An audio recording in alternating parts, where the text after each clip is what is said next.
next session of the day is a fireside chat on strengthening cyber defense in PSUs, leveraging innovation and tech. Some of the speakers here are still on the way. They are stuck in traffic. It's raining outside. So we will start with whoever have already reached, and the other persons will be joining in between. I will request the volunteers to just direct them to the stage directly as soon as they reach. In the meanwhile, let me call on stage Mr. LKS Rathore, Director Cybersecurity, Central Electricity Authority, Ministry of Power, Government of India.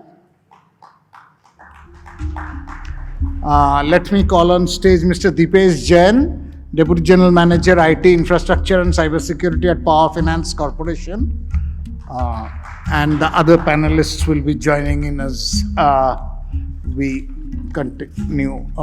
So just request the volunteers that please direct the panelists as soon as they reach here. So I'll start with you, Rathore. Overall, from a PSU perspective, very broadly, micro level, 2 or 3 of the biggest cybersecurity challenges that you are facing. Thank you very much, sir. Basically, we are dealing with the power sector, and we have the majorly 6 sector in the subsector in the power sector: RE sector, thermal, hydro, grid operation, distribution, and these 6 sectors having their own issues. What common issue is that first one is already before this one the speakers told that the legacy system. The legacy system is the biggest challenges. Second one is the supply chain, and third one is the manpower, the knowledge and skill development of the manpower. These 3 areas that we need to be focused as on today to make a power sector as a resilient power sector, cyber resilient. Okay, thank you. From Dipesh, what would you like to add? Talking about the cybersecurity challenges in today's era, I'll say that there are both external factors and internal factors. If we talk about external factors like what is our ecosystem, what is our cyber threat landscape, and talking about the upcoming cyber attacks-based services, that is going to be a real threat to all the organizations, because the threat actors now have all the resources, be it hardware or manpower or skills they have at their, very quickly they can engage any cyber attacker and do these attacks. So cybersecurity as a service, cyber attack as a service is a real danger for in upcoming times. Secondly, the upcoming of this AI and ML based attacks, that is again going to be a huge concern for the organization, especially the government sector, because these attacks are like automated, and the quality and the quantity of these attacks will be much huge than what we have faced so far. So we need to be really prepared for these AI based attacks. And now coming to the internal factors, I'll speak about, like as Sir said, that the obsoleteness of the systems, the non-patching of the OS and the softwares, and probably the security mindset of the IT and the other users that needs to be on the toe, so that they can defend the upcoming cyber attacks. That's a short take on this. Okay. Both the external and internal challenges. Great. ASHISH, your views on this. So, as my colleagues has already said, power sector is one of the most critical sector as far as the any country is concerned. So, because all other sectors are dependent on the power sector. So, power sector, we need to protect our OT environment especially, that is operational technology, which is the core heart, you can say. So, protecting of OT is the greatest challenge. And as far as the legacy, because OT has a greater lifespan, So OT system needs to be protected, which is the critical infra also for the power sector. So protection of these with the new zero-day attacks coming in, and so we need to protect it from there, and because we need skilled manpower to protect these systems, which is a great challenge as of now for today's power sector also. Thanks. So OT definitely will take it up in detail as we come back to Rathore ji. Now, we see a lot of these IoT deployments happening. These sensors are being deployed to capture different kinds of data and things, and power sector and even the other core infrastructure. Oh, yes.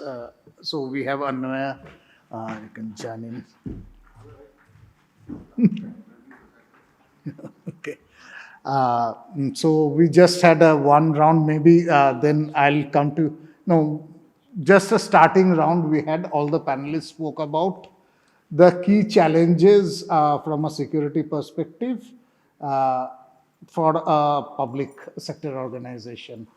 Just a breaker, so maybe you can add your bit here and then we'll come back to the next round. Yeah, good afternoon all, and thank you. Sorry I am late. Just to add on, I don't know what other speakers has told, maybe it could be a repetition also. But obviously, so far as my industry is concerned, mainly in power industry, I am working in Grid Controller of India Limited, who are looking after the national and the regional load dispatch center. And for our case, obviously, there are many folded key challenges. Obviously, the most important is how to secure your OT, especially how to secure the integration between the IT and OT, and under this regulatory framework, how to really have full leverages of OT, having the data and IT for analytics, as well as you implement the security. More importantly, when we are going through a regime where we are really thinking of integrating renewable energy generators, having control center for REs where it's geographically widespread distributed, if we are thinking of rooftop solar, all those things, and getting and collecting data for those in a secured manner, obviously is a major challenge. Thanks. Coming back to Rathore, I was talking about the IoT. So typically the production environment, we are talking about what all this operational technology, and for most of organization, those are all legacy kind of equipments, and that's why the threat of the OT challenges are there. So how are the PSU organizations looking at maintaining that OT level security? Thank you, sir. Basically, the challenges, yes, the morning session that Sri M.A.K. have already told, something, the embedded malware in the sensors, the chips, the components of the OT equipments, they may be having some such type of embedded malware. The government of India had taken the initiative that they did specify the testing agency, and CPRI is the nodal agency for the testing that one. So that embedded malware is the one of the challenge for the OT, particularly for the sensors and the small equipment, camera, like that things. Second thing is as our colleagues told that the RE sector, where the most of the equipments are most of the components and the equipment, they are coming from even from prior reference country like you can say the China and the other. Those are the very big challenge for us. The OT component, which is coming from this type of country, there need to be the proper vigilance for so far as the cyber security is concerned. Okay. So yes, the malware in those sensors, that's a big challenge. Dipesh, coming to you specifically, it's lot of legacy equipment, and for any organization, more for PSU, it's not easy to just at the drop of a hat to replace every legacy equipment. It's not so easy. It's a gradual process which takes its time. So you have to make do with the security at this part. So what are those parameters on which from the OT level perspective, the security is being looked at? Because I'll come to the IT part later, but we are assuming the IT part security is slightly more evolved. But how do you manage the OT within the constraints? So I'll speak from my previous company's experience from NTPCs. So as we all know that air gaps have been the trend till now, where OT devices, SCADA devices, ICS systems were kind of isolated from the main internet and other networks. So that was there, and that could provide a level of security and isolation to the OT systems. But as we evolve, we need to integrate it to the other networks, and that is where we need to have this proper assessment of the legacy OT equipments, like proper VAPTs, regulatory checks, compliances, so that if there is anything which is really vulnerable and the gaps are there, then that needs to be addressed either through patch updates or through replacement to the newer hardware and chips. So that is the way I suggest to go on the OT security if possible. That's it. Okay. Ashish, your experience you'd like to add? Sir, OT, as I said earlier, has a longer span of life as compared to IT, and IT already has got a certain level of maturity. So we always have SOC implemented for IT area, but we have some limited resources as well as products in the market for the as far as OT sector, cyber security is concerned. So, keeping in mind the legacy systems, we need to push on the hardening measures that can be implemented on the existing system, because replacement cannot be done very in a short span of time. So, hardening measures, the team needs to be vigilant as far as the monitoring part is concerned, and we need to ensure that there should not be any internet connectivity as far as or remote access kind of a thing that needs to be to protect our OT environment, especially the CII part. Okay, thank you. And my question is, yes, on the other hand, we agree that for a PSU, it might not be feasible to move everything. Having said that, there have been instances where it's long.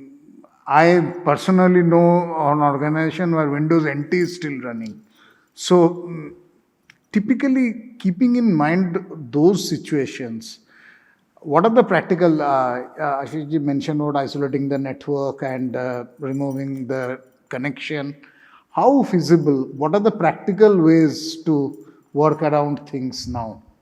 Okay, I mean, a difficult question. Practical things to work around is the most difficult thing to even say. Because that's what. Yeah, it's easy to give suggestions. Okay, most of the time we do, you have to do this, you have to do that. Now, the thing is, obviously, rightly pointed out, we have systems which are not only legacy, but which are connected to those systems where we cannot afford to have downtime. Now, while, and we cannot afford to have upgrades of those systems also. So, we generally, as a theoretical level, we say, okay, you need to have peripheral control, you need to do risk assessment properly.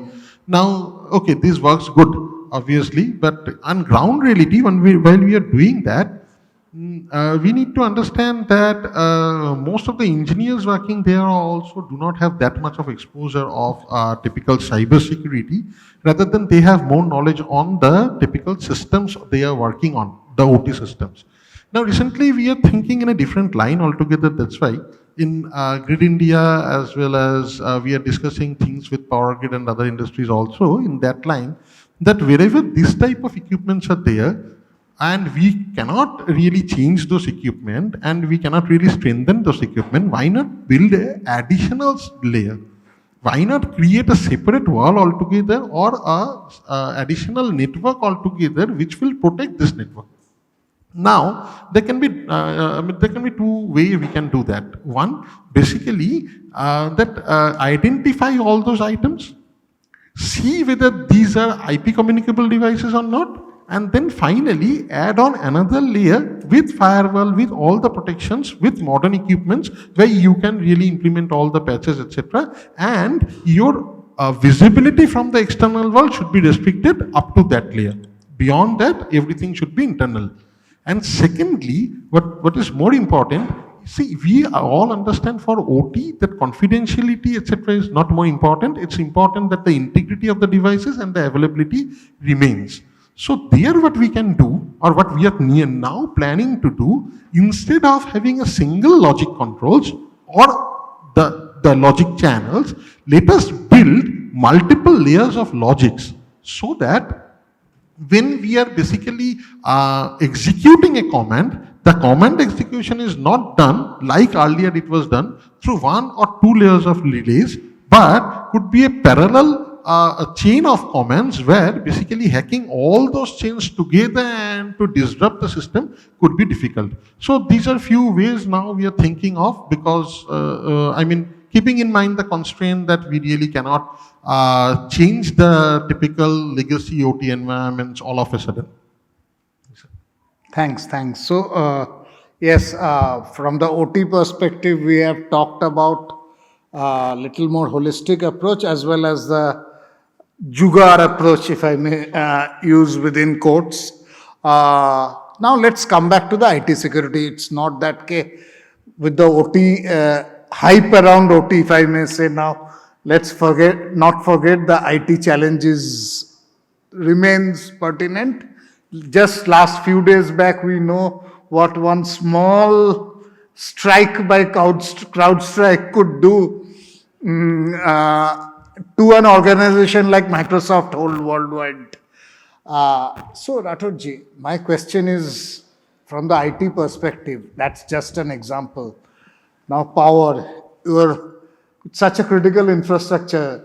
Now just think of that thing happened whole day, forget whole day, for 1 hour, all the power grids go down, and what will happen to the whole country? So from the IT perspective, how do you count? Yeah, please.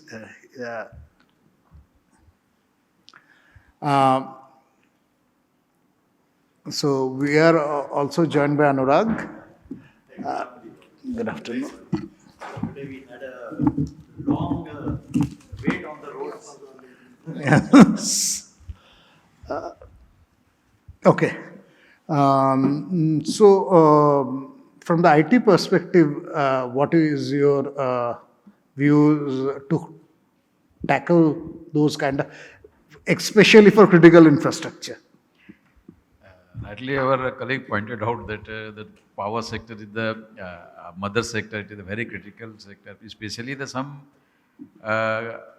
portion of the power sector is the highly critical, like our grid operators and some generators who are which are the very important for the particular time slot. Now this IT, in my opinion, IT system is just like a hemoglobin of our this whole this blood, total blood, RBC and WBC the OT, and IT is the hemoglobin. So without hemoglobin, anyone can understand if the hemoglobin level is the 4 or 5, it is the less than the 12, then what happened? The same thing will be happen in our power sector also. All the control and automation, that is the completely IT dependent, and without that, the surviving of the 24/7 power to the all peoples of the India, every citizen of India, it is not possible. It is a big challenge, sir. Even we are highly alert about the IT system, but the maturity level is still be not there. During our day-to-day work, incidents response and incident analysis, forensic time, we saw the small things in the IT, small mistakes are the created the large number of problems. Even the sometimes the port they are the USB port maybe create a lot of problem for the our system. Exactly. That may be there. Thank you. Thanks. I understand. Before I come to the patient explanation, maybe Anurag, just to introduce, I know we have a small session from yours also, but in this panel, all the panelists, we touched upon a round on OT, the OT part earlier. And lot of suggestions in terms of either isolate the production environment and especially in light of so many legacy equipments and which might not be easy for an PSU to get rid of immediately. So what are your views on the challenges on the production level front on the OT security, and what recommendations would you give from a PSU perspective?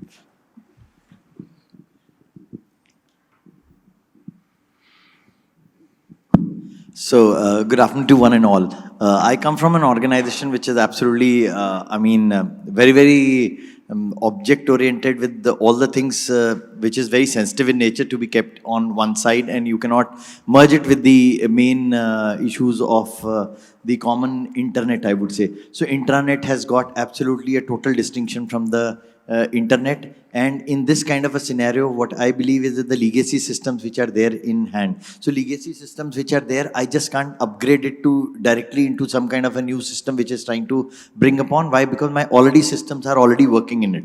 So what I have already made a kind of a thing is that we have made a sandboxing for these legacy systems where the systems are working with desired outputs to be created, and in case these desired outputs are supposed to be the input for the new systems together, we are trying to make it that way. But however, intermixing of these two systems is really a difficult, challenging tasking. Why? Because the platform itself does not match. Today, I have to sometimes maintain 2 to 3 servers separately only because of one reason, that I have made certain kind of servers which are working in the old non-supportive kind of platforms. And today, the kind of platform which we are using with the microservices and the other things are going to come up, which is highly scalable and highly operability is there. So what I try to make it is that we have to train the people in such a way that the training, skilling and reskilling keeps on happening around, and the people, those who are working with the legacy system, are supposed to be major mix and match of the people, those who are getting connected with the system, which are totally platform independent. Let us say they are 20, 22, 25 years, 26 years of age, guys, those who have got more capacity to work for a longer duration. They are able to sit like an automated, profiling, and they have been able to work 24/7. But the guy who's in a little bit old person because of the PSU sector, and they've got, but not because just of the age, but his experience grows so beautifully well that I will be able to use his experience into the tacit knowledge, into the processes, and then impart into it. So what I really feel, it is a total grapevine of both the things together, which I need to milk it out, and I just can't make the system redundant because it is old legacy system. Exactly. So that's the point of view which we need to work on. And this also reminds me with the IT or OT, what we are talking about as the subject is that at the same time when you are upgrading, let us say, to the latest model of the Sophos, assume, I'm just giving an example as the NGFW. At the same time, I need to take care, if at all the legacy system is there, the same systems should also be in such a way that I should not be creating any kind of a backdoors, vulnerabilities. So I need to keep the vulnerabilities absolutely intact. I need to bring upon an understanding in the system by itself that each and every level, each participant of that particular IT employee in the IT infrastructure should be able to gauge that, should be able to work it out. So, and should be able to nullify it. So these are some of the pointers which we'll definitely throw upon maybe in the times to come more. Thanks on the OT part, and more or less what you said was in consonance with what the other panelists also mentioned. Dipesh, I'll come to you on the IT part. Another very important thing from a PSU perspective, how do you see the ability of an PSU to sort of, if I may say, whitelist applications that are accessing data whether they are more vulnerable or less vulnerable, the magnitude of vulnerability, so that you can prevent or protect against these ransomware kind of attacks. So how do you, PSUs do that? See, seeing the cyber threat landscape, the attackers are hitting the applications first. So they are in a look during their reconnaissance process that which applications I can penetrate, I can infiltrate. So in that context, we need to change our perspective from the eyes of cyber attacker. And then we need to see first, I'll say the foremost priority goes to the DMZ applications.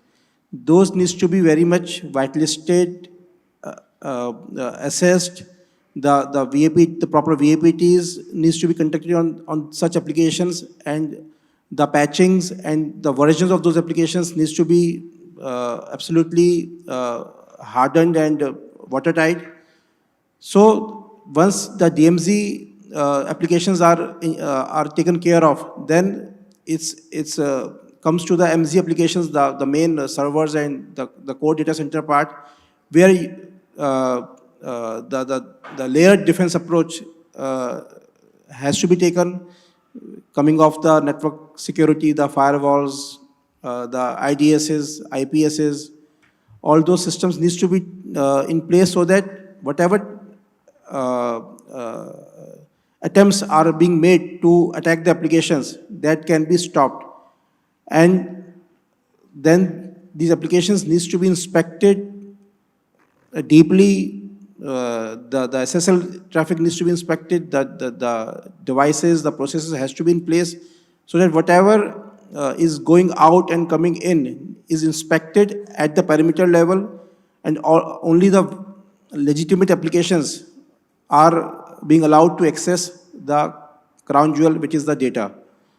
So once this is done, then there is a level of cybersecurity posture which can protect the data. Adding to this, we can explore the options of encryption wherever possible, where the data can be encrypted at rest, at transit, at execution level. So if there's a attempt of double exfiltration, then that data is of no use to the attacker, and even that is very hard to access and attack those kind of data. So my take will be these 2 points to safeguard the data. Thank you. Thank you. Ashish ji, what do you?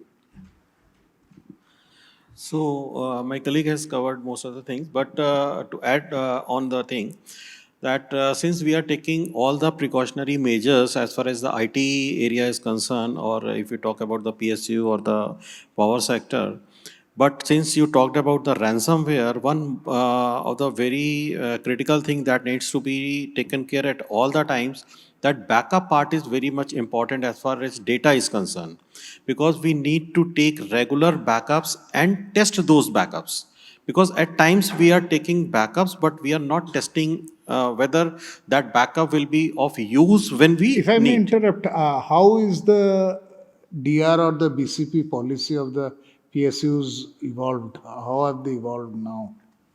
Actually, if you talk about the DR, again we need to check whether that is a mirror kind of DR or not. Okay, at what intervals we are sending the data, what is your RTO, RPO, that needs to be checked if we have, because the mirror DR is again is not implemented at all the places. So if we don't have DR, even backups can be taken at the local or the offline and kept offline at some third place, and that has to be tested regular, which will be going to save us in these kind of scenarios where some compromise has happened, and that is the only thing that will save us from ransomware kind of things. So data backups is Data the backup backup. is a must. Anwaya, My point is, we talked about the cyber posturing which an organization would do, but what will be your recommended best precautionary practices that PSUs can follow when these extortion kind of things are happening now? Well, I'll try to touch upon first how to prevent those type of extortions, and then if it happens, then what are the next step to do. Before that, I'll just want to, the way in my organization we have tried to do, I just try to coinage two phrases. One is the need for doing a business, and the second is ease of doing that business. Now, thing is, many times we as a CISO or a cybersecurity practitioner come in between this. Basically, there is a very fine line of difference between what exactly is required for my business and what all those dreams come true sort of a scenario for my users, and their need, whether I need to somewhere restrict. I'll just give you an example. For example, there are a requirement of reporting. Okay. Now, most of your user obviously will ask, create a platform in a way so that I can operate that from my home and expose this to the internet, and so that I can use my reporting software, everything from my home. Now, as a CISO, many a times we restrict that.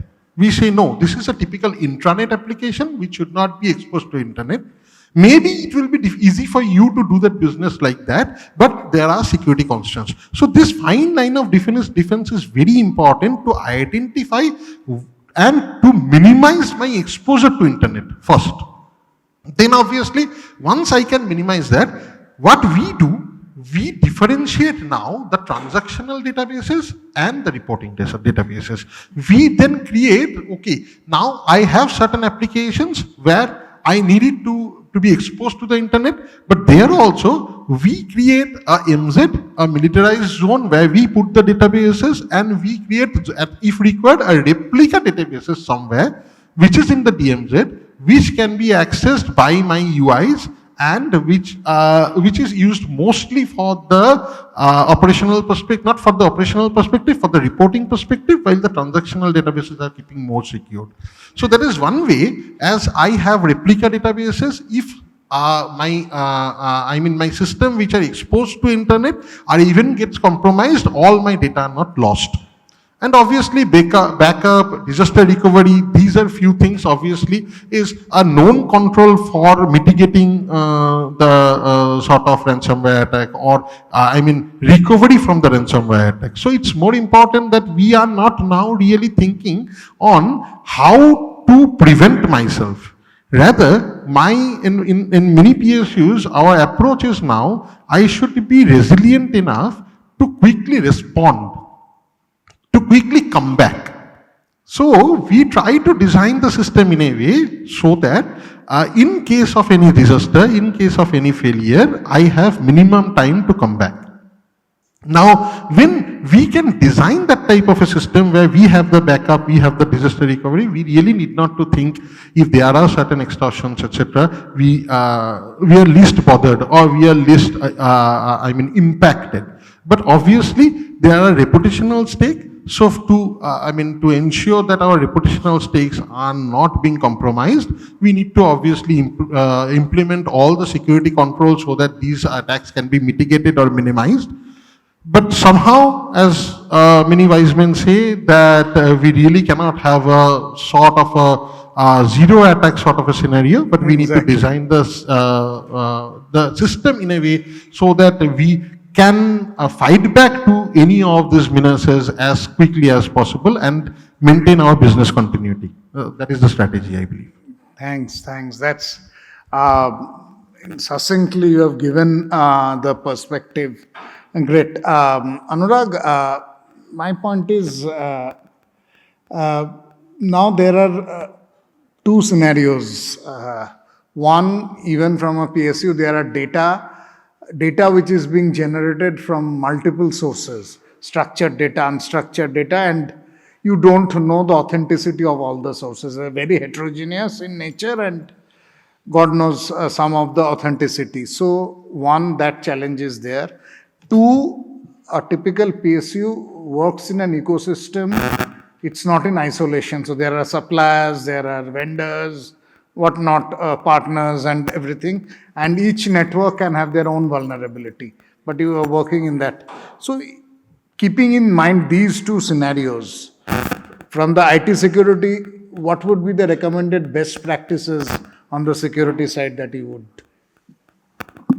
So, first of all, this is a very, very pertinent question for all the organizations, those who are from the public sector, and we all face the same problems. But I am really blessed that we have got METI and we have got National Informatics Center in order to host majority of the servers and keep the sanctity of the server with the classifications of the data. Now, what exactly happens is, what in case of an organization like mine, what we have done specifically is that we have got the, especially the third-party vendors becomes the major area of concern. Why? Because we have to do too much of transactions with respect to the data, and sometimes we don't even come to know about the source of truth. The truth of the data, whether this data is absolutely validated, correct, and pure. So major things are that when we are getting the data from the various sources, I need to understand the source of the truth. Second, the validation and the verification, and also because there's no moderation in between. The only moderation is that I am taking it from the third-party vendor and it may be coming to me as a supply chain mechanism. So what we have done is we have got the NIC government mails, which is creating a full-fledged activities of storing this data initially to bring it up. And this also brings a very impertinent point that I am not doing any kind of a patching mechanism into my internet directly. Because whatever the patching is supposed to come, it is supposed to be done in another separate server where I'm getting it checked and then finally putting it into all my systems. Otherwise, I'll land up into the same problem of the CrowdStrike. So aim is that I have to maintain those silos in spite of having the full interoperability and integration of the data into the system. Now, why I have to make the silos into this is not because that I want to definitely not increase the workload. As one side we are saying that AI and automation is increasing and we are trying to reduce everything and we are trying to eliminate and lean the systems, and we are trying to bring a very, very just-in-time kind of a procedure where the processes are in place and it is reduced as minimum to as possible. So what we are trying to bring upon a sanctity, a kind of a sanitization at all levels, so that wherever the data is supposed to be checked, whether that data is as per the required quality and standard which I really want to ingest into my system. So my ingress and egress has to be doubly sure that what kind of a data I am really going to ingest into my system, number one. Now, I have to also check the validations of that particular individual or the center from where the data is coming in which all formats. Because there is too much of a non-standardized, unstructured data, which we need to cater for it. So this particular thing is again done with the kind of terminology which every one of us is using with something or the other called as the data access point.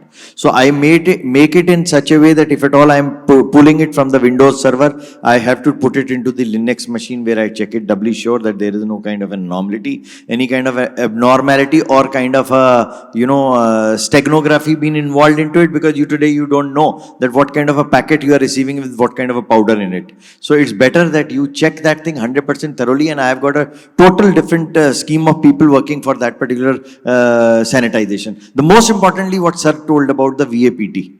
So what I really believe in, that your system should be so rugged today, so robust, that by mistake if something has happened, in spite of that 1% of thing which can, because inevitability of the ingress of any kind of a threat is the major reason what is going to happen for today's breaches. And how best we can come back instantaneously, that is another important point. So I think this standardization of data has been a major important thing for all of our PSUs, which would definitely not happen, but it is taking a long way to go into that particular thing that, okay, we will all have today that is the reason which I want to bring upon whenever there is any kind of a cyber terrorism or something is happening around. The cyber terrorism fleet of people is asking, and they are asking for the data to be made available to them.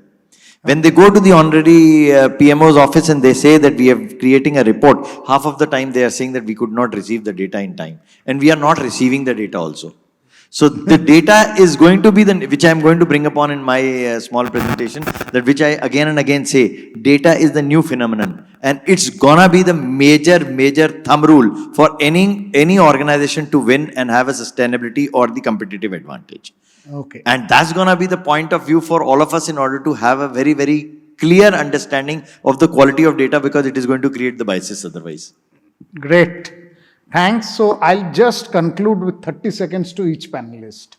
Very briefly, the one critical aspect on the cybersecurity front, especially from a PSU angle, you see over the next few months, starting with Rathore. Right now, the key challenges that we in the RE sector, particularly in power sector, RE sector, where the data center and the data recovery center, they are the out of our country, it is observed. Okay. So that is the big challenge that the RE sector has to be thought on that one, and they need to be install or use the in-house, means in-country data center and the data recovery center. The geographical location of the data. Great. Dipesh. I'll talk about the entire security mindset up to the level of board and the senior management, and taking care of all the cybersecurity arrangements, including the BCP and DR arrangements, and the encryption part, the straight-through processing, the audit trails, the VAPTs, the IS audits. So all these gamut of cybersecurity standard practices has to be followed to the T, and the IT governance has to be in place so that the entire company and its all the aspects, including the people, process, and technology, are intact, so that we have a very great cybersecurity posture in our organization. Thanks. ASHISH. So what I will say that cybersecurity, first we need to understand that it's a collective effort. So it should be top to bottom approach, that management, senior management should also realize that with the growing technology involvement in day-to-day business applications, so we need to adhere with the cybersecurity threats and accordingly act, and policies and awareness. The most important part is the awareness part. So awareness building not only for the information department team, but across all the employees, that needs to be because it's a collective effort, and if any of the particular user will click on any of the link, that will be a weakest link in the chain. True. So cyber security is a collective effort, and awareness has to be built across all the. Exactly. Anwaya.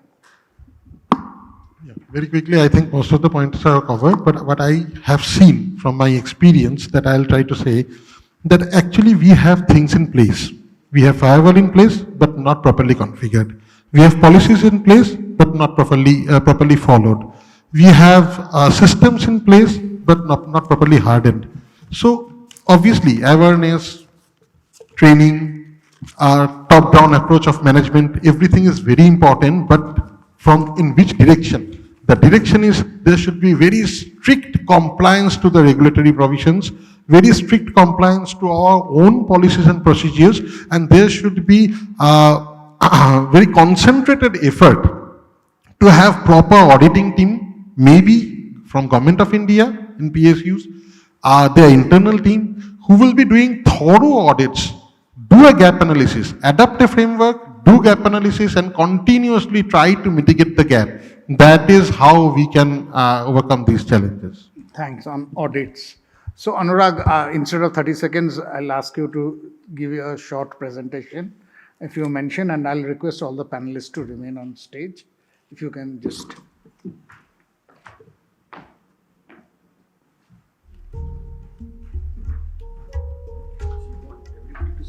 They can be comfortable. You can finish now. Yeah? Okay. I'll take my 10 minutes up. Sure. We can have this. Okay, so we'll have it subsequently. So then, if you can take, just briefly, if you can conclude the panel discussion, your 30 seconds time. So in my point of view, I would say everybody's summarization has been given to me. So what I would say is evolve, adapt, and keep on giving your best. And there's nothing which you can ignore if anybody is talking about. So I say skill, reskill, and especially when you do skill and reskill, and upskill, you need to learn and unlearn also. So you cannot be with the same system that, okay, I will go like this only. Because the adversaries are much more faster, they are much more adaptive. In the same way, we also need to be ever evolving. And at the same time, I also believe that you cannot be all the time thinking that I will be reactive. Today is the time to become proactive, collective leadership, and take everybody together. And the organizational goal or the vision has to be known by one and all. Every individual today sitting here should be empowered to know what he is capable for. And that's what is the aiming towards the organizational goal. It will automatically be streamlined. That's what my point is. Thanks. With that, we conclude this panel discussion. And I will ask Gopi Krishna Arora, is he inside the hall, just to hand over a small token of appreciation to all our panelists.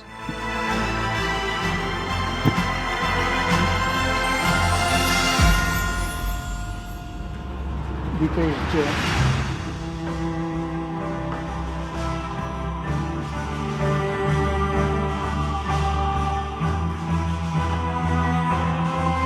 ASHISH GOEL.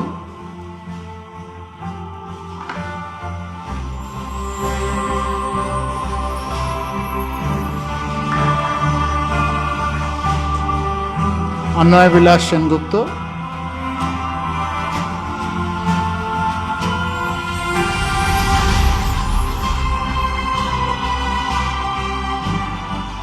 Anurag Chandra.